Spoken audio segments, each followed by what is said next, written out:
Bismillahirrahmanirrahim. Assalamualaikum warahmatullahi wabarakatuh. Alhamdulillahilladzi hamdan katsiran tayyiban mubarakan fihi kama yuhibbu rabbuna wa yardah. Asyhadu an la ilaha illallah wahdahu rabbi la syarika lah wa asyhadu anna Muhammadan abduhu wa rasuluhu alladzi la nabiyya ba'dah. Amma ba'du. Rabbi israh li sadri wa yassir li amri wahlul 'uqdatam min lisani yafqahu qawli. Ma'asyiral muslimin yang dimuliakan Allah Subhanahu wa taala. Alhamdulillah, di pagi hari ini Allah Subhanahu wa taala masih mempertemukan kita di Masjid Jabal Uhud. Kemudian salawat dan salam tak lupa saya haturkan kepada baginda alam Nabi besar Muhammad sallallahu alaihi wasallam. Pembahasan di pagi hari ini kita akan membahas beberapa tanda dan mukjizat yang Allah Subhanahu wa taala turunkan kepada Musa alaihi salatu wassalam, baik di hadapan kaum Kibti, kaumnya Fir'aun, dan juga di hadapan raja yang terlaknat Fir'aun ini, ataupun di depan Bani Israel. Namun sebelum saya jelaskan apa saja mukjizat Nabi Musa alaihi salatu wassalam, sampai kenapa pula Allah Subhanahu wa taala kirimkan darah kepada mereka, kita akan mengenal apa itu mukjizat. Kenapa Allah Subhanahu wa taala turunkan mukjizat itu kepada para nabi? Lalu apa hikmahnya? Ma'asyiral muslimin yang dimuliakan Allah Subhanahu wa taala, kalimat mukjizat itu diambil dari kata-kata al-ajzu. Al-ajzu itu artinya in'idamul qudrati tijaha amrin ma, ketidaksanggupan melakukan sesuatu terhadap perkara tertentu. Itu disebut mukjizat secara bahasa. Adapun secara istilah, mukjizat itu amrun khariqun lil 'adati yu'ayyidu bihi Allahu anbiya'ahu biijra'ihi ala aydihim wa yakunu mukhalifan li tabi'atil qawni was sunanil hayati allati i'tadaha 'alaiha an-nasu. Adapun secara istilah, mukjizat itu adalah perkara di luar kebiasaan yang dilakukan manusia, di mana Allah sengaja memperkuat nabi-nabinya dengan memberikan mukjizat di hadapan mereka, di mana mukjizat itu menyelisihi tabiat alam dan kehidupan yang biasa manusia dijalankan.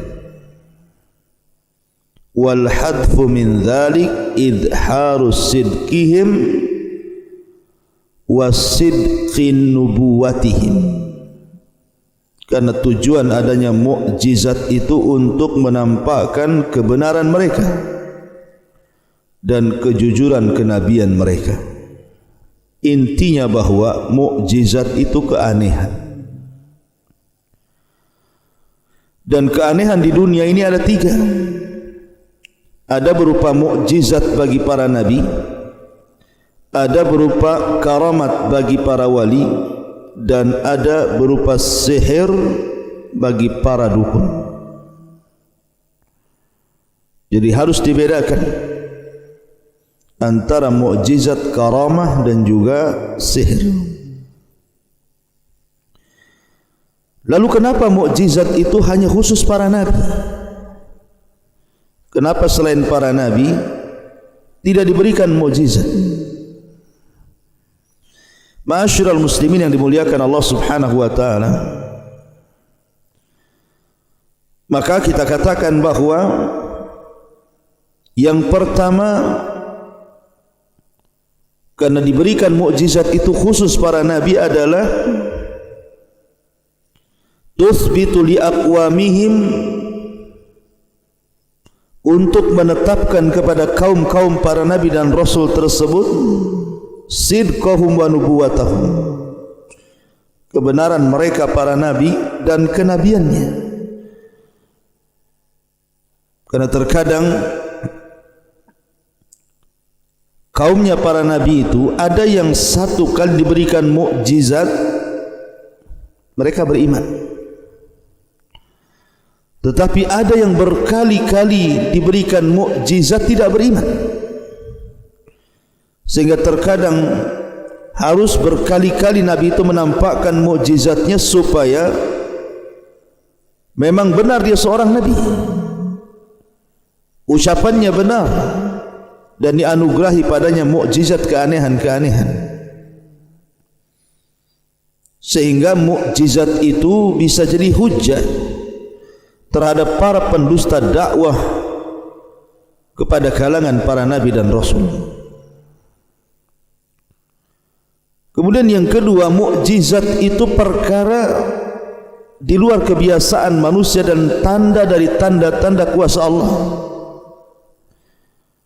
di mana Allah Subhanahu wa taala memang menganugerahkan mukjizat itu kepada para nabi dan rasul yang dikehendakinya, supaya menjadi bukti dan dalil tentang kebenaran bahwa nabi-nabi itu datang dari Allah Subhanahu wa taala.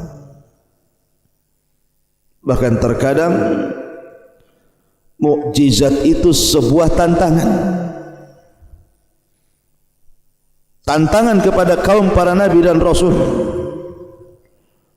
Kalau kalian tidak yakin diri kami ini para nabi dan rasul, datangkan yang semisal.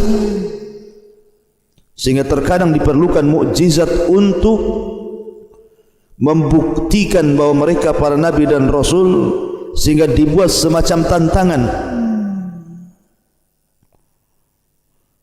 Dan mukjizat satu saja sebenarnya sudah cukup untuk membenarkan para rasul, apalagi banyak.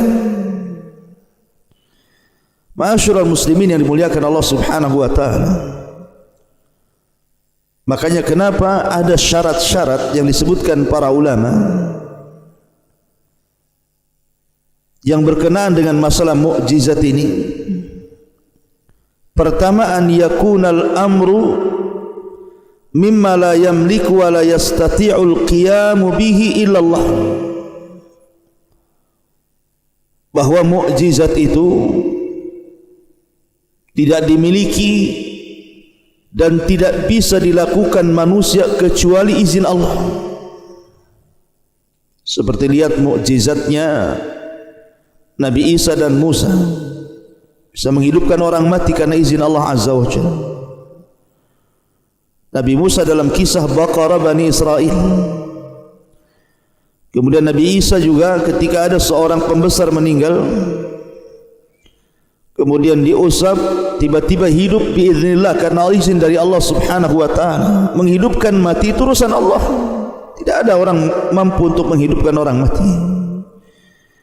Tapi karena Allah izinkan, maka kun fayakun, sesuatu bisa terjadi. Kemudian juga syaratnya an yakunal amru khariqan lil mu'tad, mutajawizan lis sunanit tabi'atil ma'lufati. Faman idda'a an-nubuwata thumma akhbara bi anna mu'jizatahu dhallata 'ala sidqi nubuwatihim hiya tulu'u syamsi aw ghurubiha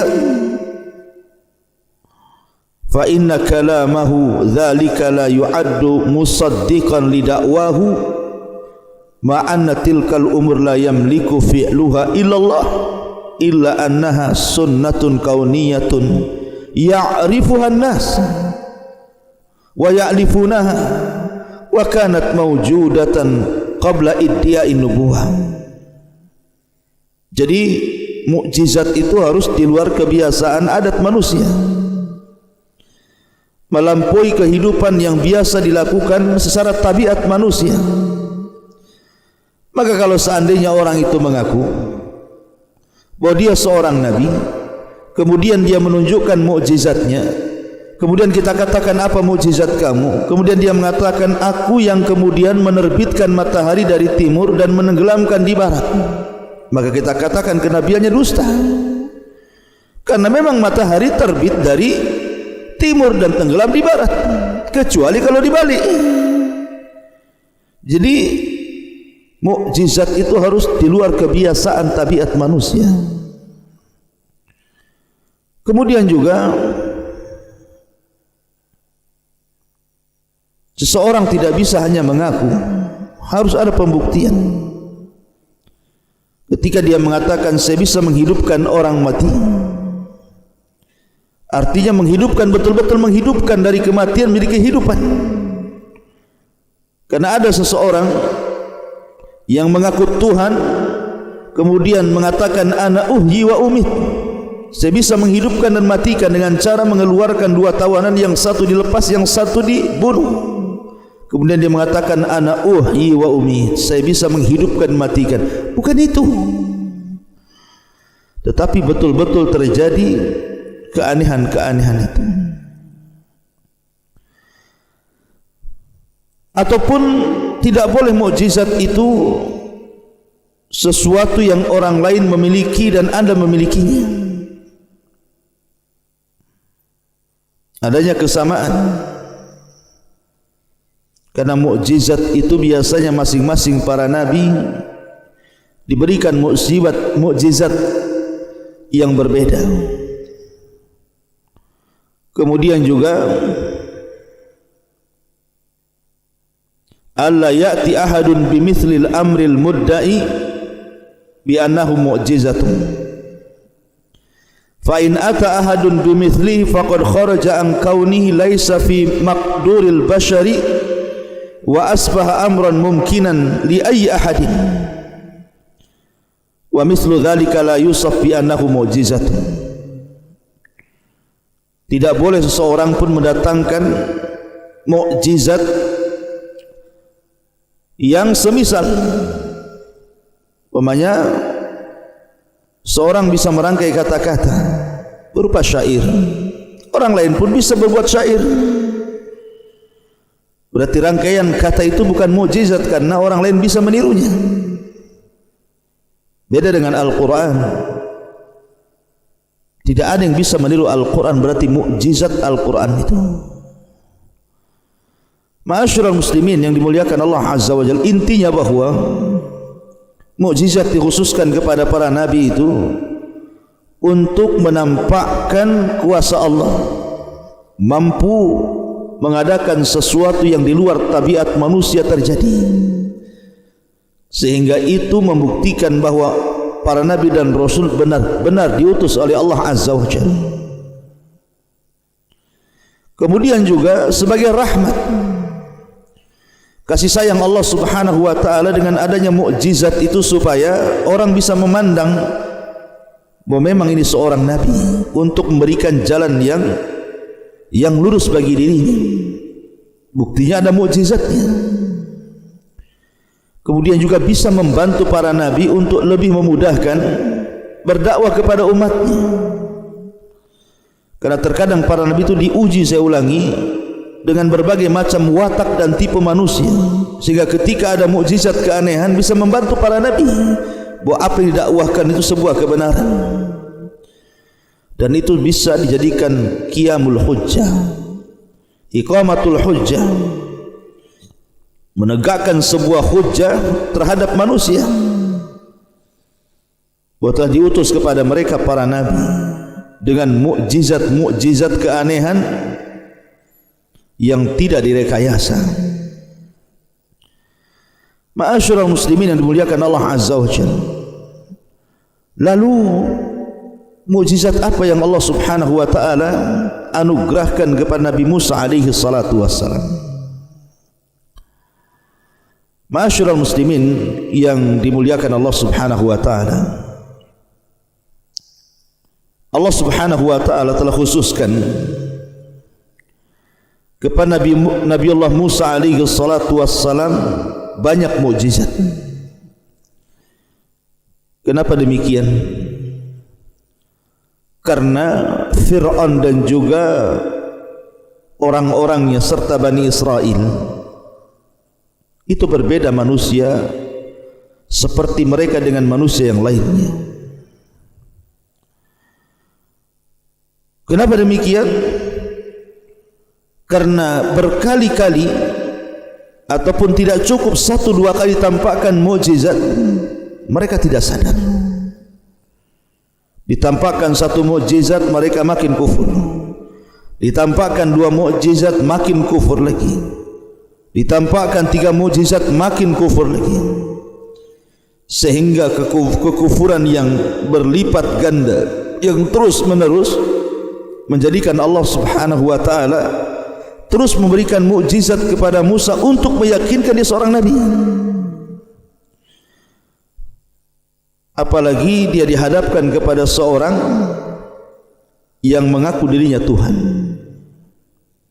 yang mengatakan ana rabbukumul a'la, saya Rabb kalian yang paling tinggi, yang mengatakan a ilahun ghairi, apakah ada Tuhan selainku? Fir'aun laknatullah alaihi. Maka dari sini Musa diberikan kekhususan yang dicatat dalam Al-Quran saja. Allah Subhanahu wa taala firmankan, walaqad ataina Musa 9 ayatin bayyinat,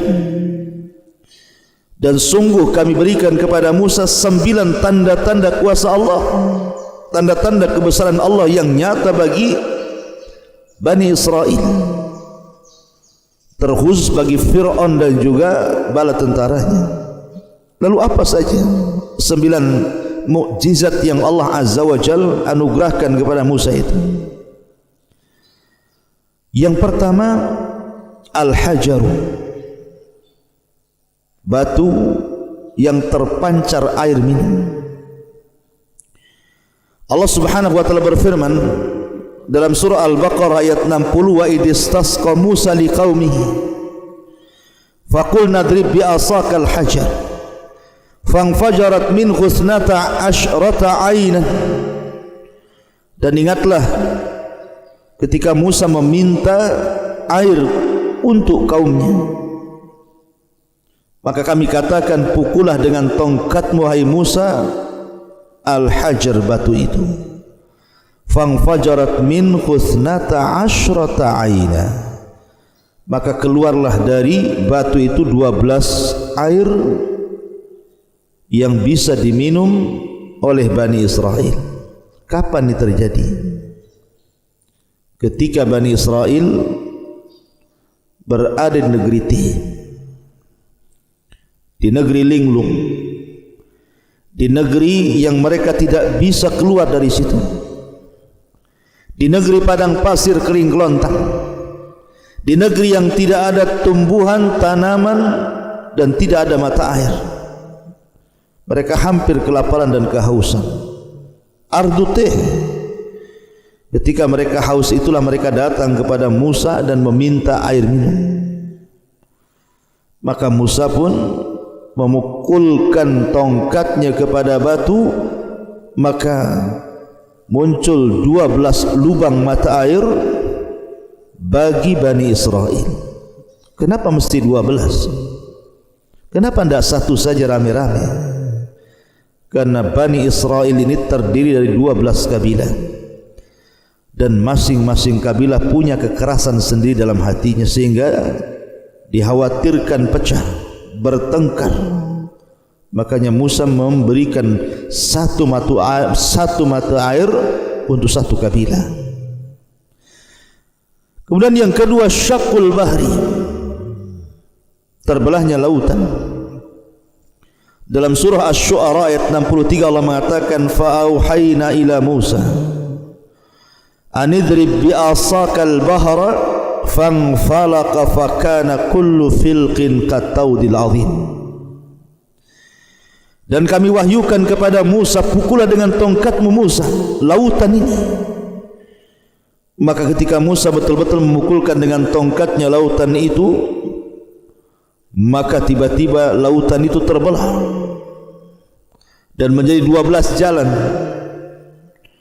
Dan kapan itu terjadi? Ketika Bani Israel diajak melarikan diri oleh Musa untuk meninggalkan Mesir karena ada ancaman pembunuhan, pembantaian. Ketika mereka berada di hadapan mereka lautan, kemudian di belakang mereka tentara Fir'aun, dan mereka merasa khawatir sehingga mereka hampir menyalahkan Musa, dan Musa meyakinkan keselamatan mereka, innama iya rabbi sayahdin, sesungguhnya kebersamaanku dengan Allah, kebersamaan kalian dengan Allah pasti akan ada petunjuk jalan. Maka disitulah Musa disuruh untuk memukulkan tongkatnya. Kemudian yang nomor 3, al-asa, tongkat itu sendiri adalah mukjizat Nabi Musa, di mana tongkat itu bisa berubah menjadi ular. Allah mengatakan fa'alqa asahu fa'idha hiya thu'banun mubin. Dalam surah Al-A'raf 107 Allah katakan, maka Musa pun melemparkan tongkat, tiba-tiba menjadi thu'ban, ular mubin yang sangat jelas. Kapan itu terjadi? Pertama ketika mendapatkan wahyu, ketika Musa melakukan perjalanan balik dari Madian menuju Mesir. Ketika dia melihat pohon yang memiliki api dan tidak terbakar pohon itu, kemudian dia mendekati, semakin besar api itu, kemudian Allah mengatakan, innani anallah, sesungguhnya saya Tuhan wahai Musa. Maka kemudian Allah merintahkan Musa untuk melempar tongkat, tiba-tiba jadi ular. Kemudian juga ketika berhadapan dengan Fir'aun, maka ketika Fir'aun mendustakan Nabi Musa dan menganggap Musa ini adalah gila, maka Musa kemudian menampakkan mukjizatnya dengan cara melempar tongkat, tiba-tiba jadi ular. Kemudian juga yang ketiga, ketika berhadapan dengan tukang-tukang sihir Fir'aun di waktu duha, ketika tukang-tukang sihir itu melempar tali-tali mereka dan seolah-olah ada ular yang yukhayyalu ilaiha annaha tas'a, yang dihayalkan ular itu bergerak, maka Musa pun melempar tongkatnya, kemudian berubah menjadi ular dan memakannya. Maka ini mukjizat Nabi Musa alaihi salatu wassalam berupa tongkat. Kemudian yang keempat, as-sinin wa naqsus thamarah, di mana Allah Subhanahu wa taala menerima ijabah Nabi Musa, doa Nabi Musa yang merupakan mukjizat, di mana kaum Fir'aun dan Bani Israel yang ada di Mesir mengalami kelaparan hebat karena pacaklik yang berkepanjangan. Allah mengatakan, walaqad akhadna ala fir'auna bis-sinin wa naqsi minats thamarati la'allahum yadhakkarun. Dan sungguh kami telah siksa keluarga Fir'aun dan bala tentaranya dari kaum Kipti dengan pacaklik yang berkepanjangan dan terputusnya buah-buahan, tentu agar mereka ingat Allah Azza wa Jalla. Sampai-sampai tidak ada satupun gandum yang tumbuh. Tidak ada satupun buah-buahan yang hidup. Kelaparan di mana-mana. Tapi setelah mereka datang kepada Musa dan berdoa agar diangkat sinin itu, paceklik dan kekurangan buah-buahan, sehingga akhirnya datang hujan dan tumbuh kembali, kufur lagi. Kemudian yang nomor 5, tufan. Angin yang sangat besar. Yang Allah Subhanahu wa taala katakan dalam surah Al-A'raf ayat 133, fa arsalna 'alaihim tufan. Allah kirim angin yang besar sehingga atap-atap rumah terbawa. Apapun yang ada di bawah terbawa terbang, sampai benda-benda berharga terbawa. Tetapi mereka tidak jadi beriman. Setelah mereka datang kepada Musa meminta agar diangkat tufan ini, dan Musa berdoa akhirnya diangkat, tetap saja mereka kufur. Kemudian juga al-jarad wal kummal, disebarnya jarad, belalang di mana-mana, wal kummal dan kutu. Allah mengatakan fa arsalna 'alaihimut tufan wal jarada wal kummal. Kami utus kepada mereka belalang di mana-mana, kutu di mana-mana. Di mana-mana ada belalang, ada kutu. Kalau sekarang mungkin kutu-kutu ataupun belalang itu ada di ladang-ladang, ada di kebun-kebun. Tapi ini belalang di mana-mana, di rumah, di kamar, di dapur, di atap rumah, di halaman rumah, di kebun-kebun, di sawah-sawah, semua belalang. Seolah-olah ada sekawanan belalang yang mengepung dan menyerang sebuah negara. Dan juga kutu. Coba anda bayangkan, kita sedang makan saja diganggu 1-2 ekor lalat. Kita enggak nyaman makannya itu. Padahal yang ganggu kitanya 2 ekor lalat saja. Kita lagi makan nih, 2 ekor lalat, yang satu ganggu telinga kanan, yang satu ganggu makanan. Kita ini udah enggak nyaman. Gimana kalau kutu di mana-mana? Ada di nasi, ada di minuman, ada di kepala. La haula wala quwata illa billah. Akhirnya mereka minta agar itu dihilangkan, tetapi setelah dihilangkan kufur juga. Kemudian difda kodok. Allah mengatakan fa arsalna 'alaihimut tufan wal jarada wal kumal wadafadi. Dan kodok di mana-mana.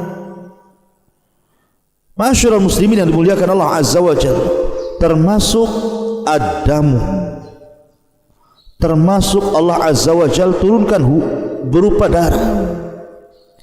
Ada yang mengatakan bahwa darah di sini adalah seseorang tiba-tiba muntah darah, tiba-tiba memesan keluar dari lubang hidungnya darah. Dan ada juga yang mengatakan maksudnya darah di mana-mana. Sungai jadi darah. Ketika seseorang hendak minum, tiba-tiba airnya jadi darah. Ketika hendak mengambil air dari sumber, tiba-tiba sumbernya jadi darah. Pokoknya sesuatu yang berbentuk air semua menjadi merah. Mau sumber air, mau sungai, mau minuman, mau yang sudah ditampung dan begitu seterusnya, Allah buat warna merah. Dan Allah Subhanahu wa taala jadikan air-air itu darah. Siapa yang bisa minum air darah? Dan itu mukjizat Nabi Musa alaihi salatu wassalam, tapi tidak menjadikan mereka beriman dan tetap saja mereka kufur. Kemudian juga di antara mukjizat yang ke-9 adalah al-yadul bayda. Tangan Nabi Musa kalau dikeluarkan bercahaya, masuk pesaknya keluar bercahaya. Allah mengatakan wa adkhil yadaka fi jaybika takhruj bayda min ghairi su fi tisi ayatin ila fir'auna wa qaumihi innahum kanu qauman fasikin. Dan masukkanlah tanganmu pada pesakmu hai Musa, akan keluar cahaya yang tidak akan memadaratkanmu pada 9 tanda-tanda yang Allah tampakkan kepada Fir'aun dan kaumnya, sesungguhnya mereka kaum yang fasik. Sudah jelas-jelas ada 9 tanda di hadapan mereka, tapi mereka tidak menerimanya dan tetap kufur. Ma'asyiral muslimin yang dimuliakan Allah Azza wa Jalla. Kemudian juga dari 9 tanda-tanda ini masih banyak tanda-tanda yang Allah Subhanahu wa taala anugerahkan kepada Musa. Seperti mampu menghidupkan orang mati dalam kisah Baqarah Bani Israel. Ada seseorang dibunuh, kemudian mengadu kepada Musa, kemudian Musa katakan sembelih seekor sapi betina. Kemudian mereka pun banyak tanya, akhirnya dipersulit, tetapi belakangan mereka dapat sapinya, maka mereka sembelih sapi itu, dan Musa memukulkan sebagian jasad sapi kepada orang yang mati itu. Akhirnya orang itu hidup sesaat, kemudian memberitahu siapa pembunuhnya. Artinya Musa bisa menghidupkan orang mati dengan izin Allah Azza wa Jalla dengan sebab itu.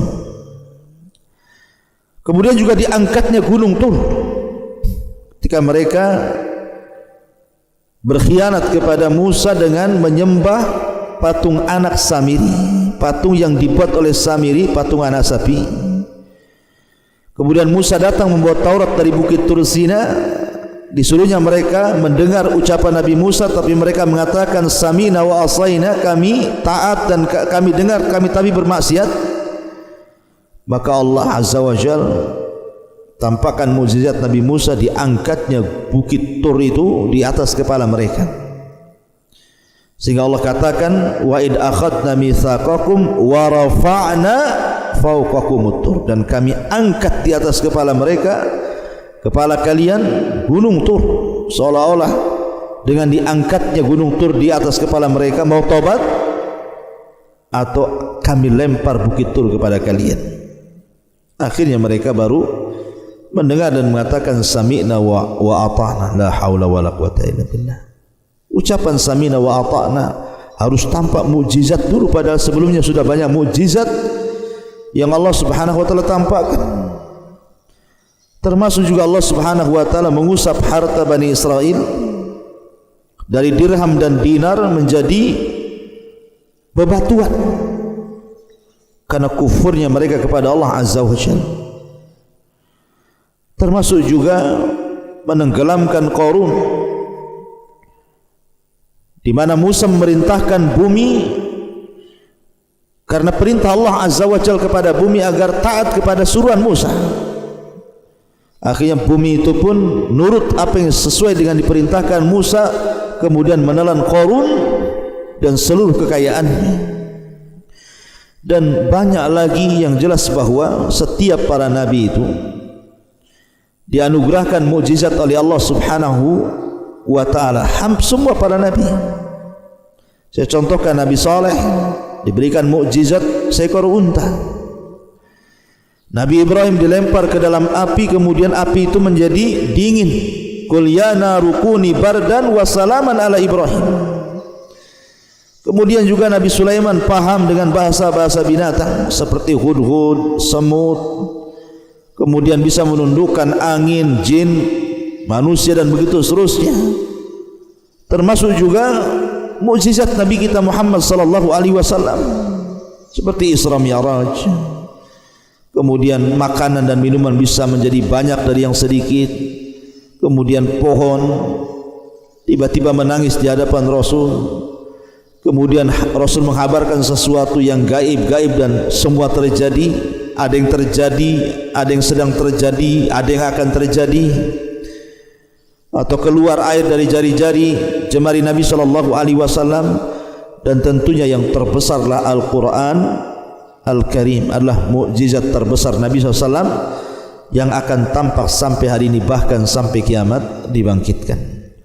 Wallahu a'lam bishawab. Ini yang bisa sampaikan, mudah-mudahan bermanfaat. Subhanallah bihamdika, asyhadu an la ilaha illa anta, astaghfiruka wa atubu ilaik. Allahu ta'ala a'lam. Assalamualaikum warahmatullahi wabarakatuh.